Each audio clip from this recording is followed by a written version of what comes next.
আল্লাহ মুসা নবীর সাথে বলছেন কথা, কোহে তোরে নিয়া আমাদের সাথে বইলেন গো কথা, মরণ কালে ডাইকা। ইব্রাহিম নবীর সাথে বলছেন কথা, অগ্নি কুণ্ডে নিয়া আমাদের সাথে বইলেন গো কথা, বিপদ কালে ডাইকা। আমাদের নবীর সাথে বলছেন কথা,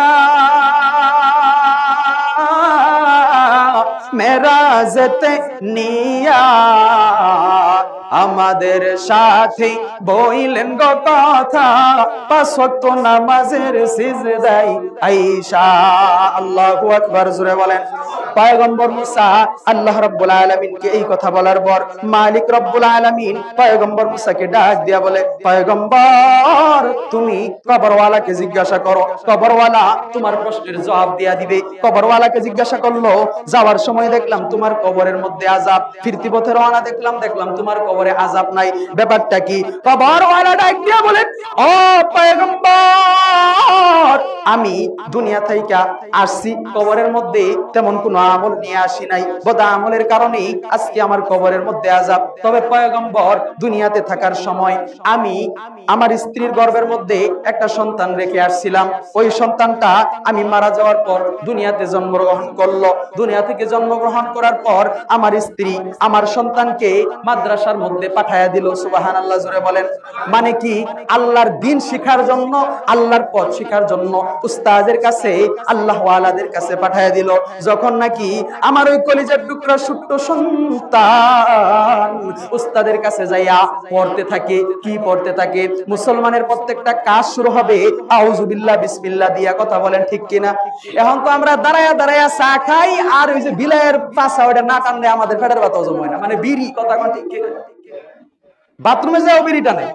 আমি এক সময় পার্মানেন্টলি হুজুর মসজিদের ইমাম ছিলাম, ইমামতি ছাইরা দিছি একটা দুঃখে, যে বেটারে বুম মারলে আউযু বিল্লাহর আইন উচ্চারণ হইতো না, এ যে হুজুরে ঠেলা মারে, হুজুর কি করেন, খালি খাইন আর ঘুমান, মসজিদটা পরিষ্কার হইছে না। আন্তর্জাতিক মানের বেয়াদব, কথা কোন ঠিক কিনা?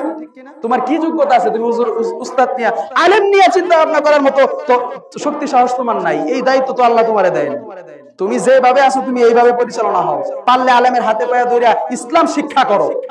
আলেম নিয়া ইসলাম নিয়া কথা বলার মতো কোনো যোগ্যতাও তোমার নাই, আলেম নিয়া ইসলাম নিয়া গাটাগাটি করার মতো কোনো শক্তি সাহস তুমি হিম্মত দেখাইতে পারবা না, ধ্বংস হয়ে যাইবা, কথা কোন ঠিক কিনা?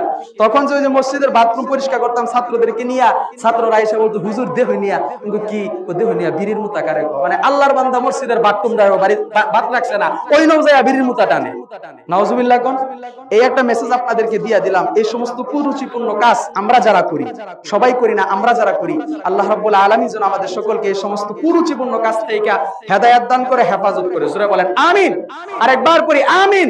পয়গম্বর মুসা তখন পয়গম্বর মুসাকে কবরওয়ালা ডাক দিয়া বলল, হে পয়গম্বর, আমার সন্তান যখন তার উস্তাদের কাছে যায় দেখুন পড়া শুরু করে, বিসমিল্লাহির রহমানির রহিম। পড়েন না, এক একটা হরফে 10টা করে নাকি পাবেন, আওয়াজ করে পড়েন, বিসমিল্লাহির রহমানির। একটু শিক্ষা যান, যদি অনেকের হার আইন উচ্চারণ করতে একটু কষ্ট হয়, আজকের এই সুযোগে একটু শিক্ষা যান। নামাজের 19টা ভঙ্গের মধ্যে প্রথম নাম্বার হলো নামাজে অশুদ্ধ পড়া। একটু শিক্ষা অর্জন করেন, একটু শুদ্ধতা অর্জন করেন। বিসমিল্লাহির রহমানির রহিম। যখন পয়গম্বর আমার এই সন্তান দুনিয়ার মধ্যে এই বিসমিল্লাহির রহমানির রহিম পড়ে, আমার মালিক আল্লাহ আমার এই সন্তান দুনিয়াতে ওই পড়ার কারণে আমার মালিক কবরের মধ্যে আযাব বন্ধ করে দেয়।